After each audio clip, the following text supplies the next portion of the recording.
4 years ago, Tyler buried his older brother, Jason. Following the funeral, Jason's phone was placed in the casket and lowered into the soil. Within days, the family finalized the estate.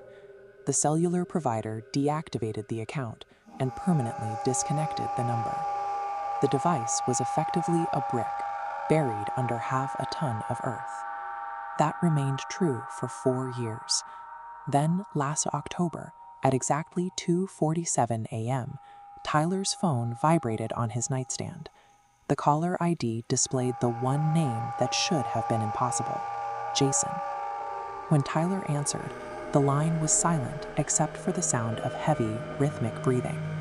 Finally, a weak voice whispered, "Don't let her inside." The connection cut instantly. Tyler immediately pressed the button to call the number back. Instead of a ringtone, he heard the standard automated recording stating the number was no longer in service. A disconnected number cannot route a call through a modern network. Yet, Tyler had just received a transmission from a grave, delivering a warning about a specific, unknown threat. At 2:47 a.m. the next night, the phone rang again. This time, the voice wasn't whispering. Jason was crying, the sound high-pitched and frantic. The message changed. Jason told Tyler that the entity was no longer just a distant threat. She knew where Tyler lived. To stop the calls, Tyler opened his settings and added Jason's old number to his phone's block list. He hoped that by severing the digital connection, he could keep the situation from escalating. The next call bypassed the block entirely.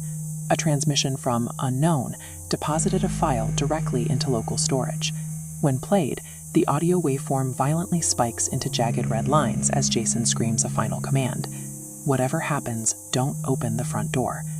The moment the voicemail ended, 3 slow, heavy knocks echoed loudly through the dark halls from the front of the house. Tyler looked through the peephole. A woman stood on the porch, her face inches from the door.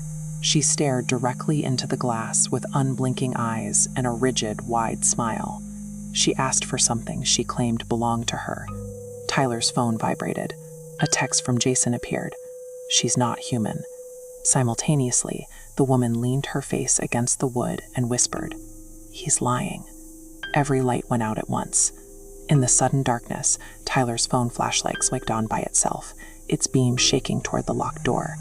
The phone played a recording of Jason screaming to run. Then, the brass doorknob began to turn, rotating slowly until it hit the deadbolt's limit. Tyler was left standing in the dark, watching a physical lock hold back something that could already manipulate the electricity in his walls and the software in his pocket.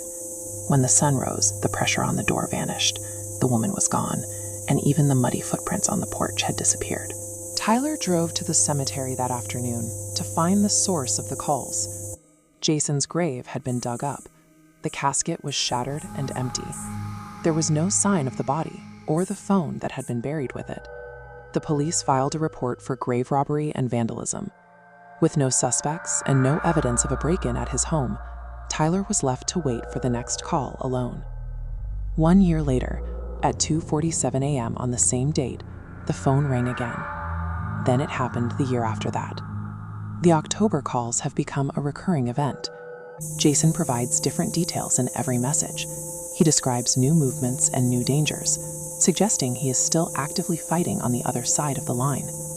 While the details change, every message ends with the same rule for what to do if the door finally opens. If she ever gets inside, never look into her eyes.